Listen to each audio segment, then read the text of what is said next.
I don't believe in the societal paradigms in which they have tried to construct this idea of happiness. I don't believe or subscribe to the way that happy and sad is currently understood by the masses of the population. I think if you are anything less than absolutely distraught, you are happy. You're a version of happy.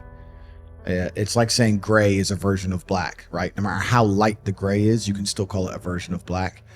And unless you've gone through an event, which hopefully doesn't happen too often, like the passing of a family member or something that's truly destructive and detrimental to your mindset, besides these events, which hopefully only happen a few times in your life, you should be happy. If you're not crying or paralyzed in silence due to the absolute magnitude of a detrimental circumstance or the absolute magnitude of a negative event, then you are a version of happy. So I am always happy is the short answer. I don't believe in not being happy. I don't believe in not saying to myself I'm happy. I'm always a version of happy.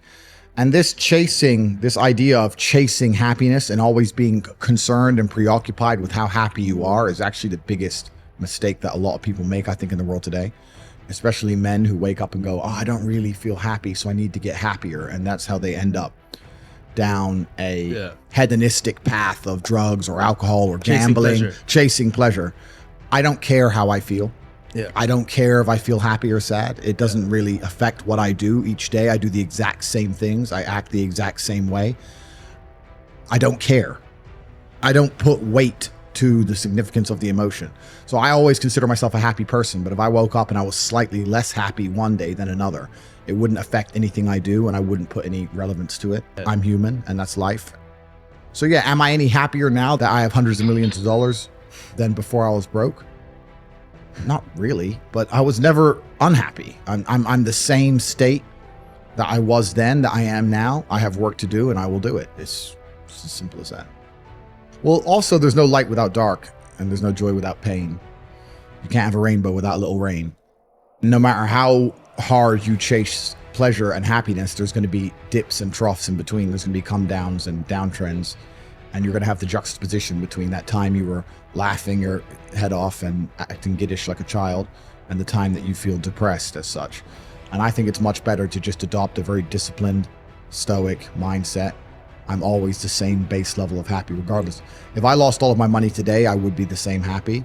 If my net worth quadrupled, I'd be the same happiness. But as long as I'm alive and the people I care about and love are alive, and as long as God gives me the honor of doing my duties and providing for the people I care about, as long as I get to wake up and know that there's a whole bunch of people in the world who need me and I get to work hard to please them and do good for society and good for the world, then I'm a vessel of God and I'm happy enough to survive. That's all I look at it as. I don't ever consider how do I feel. That doesn't cross my mind. I have things to do. I'm too busy. I have things to do every single day. I have very important things to do, and how I feel really is not going to affect how I complete those tasks. And when I speak to men, they say I'm unhappy or I need to be happier. I think that's absolutely the wrong frame of life. You're a man, you have duty, you have honor, you have things you should be doing regardless of how you feel. And the people who are obsessed with happiness or sadness, I just think it's the wrong paradigm to view the lens of life. I think you should get up and do what needs to be done. You talk a lot about purpose, why we are created as humans and why we are here. Like, what is the purpose of life? Why have we been given life? I think we're here to struggle and to learn. I don't think we're here to be happy. That's why when we keep going back to the happy argument, I've always found that kind of frustrating and annoying. When someone goes, oh, but I want to be happy. Why? Why do you want to sit there and laugh like you were happy your entire childhood? That's your happy days. You're allowed to be happy as a kid.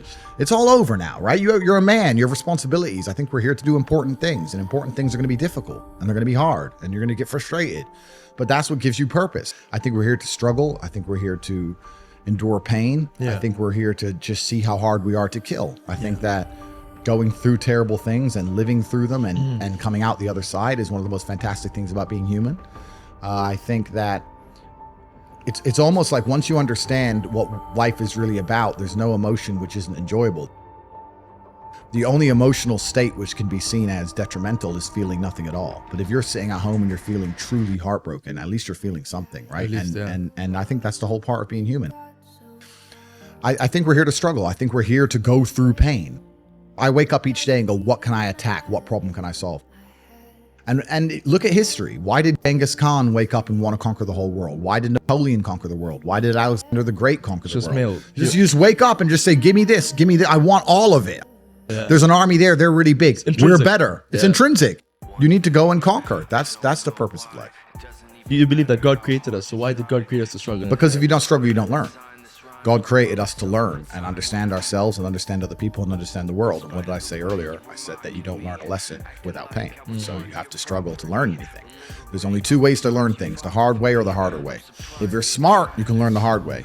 But in my experience, 99% of the planet only learn the hardest possible way. If you want to feel happy inside of yourself and you want to feel content and you want to feel stable inside of yourself, you need to live true to God. And I'm not saying you can't drink a little bit of alcohol or not party or not have a little bit of fun, but you have to be a good person.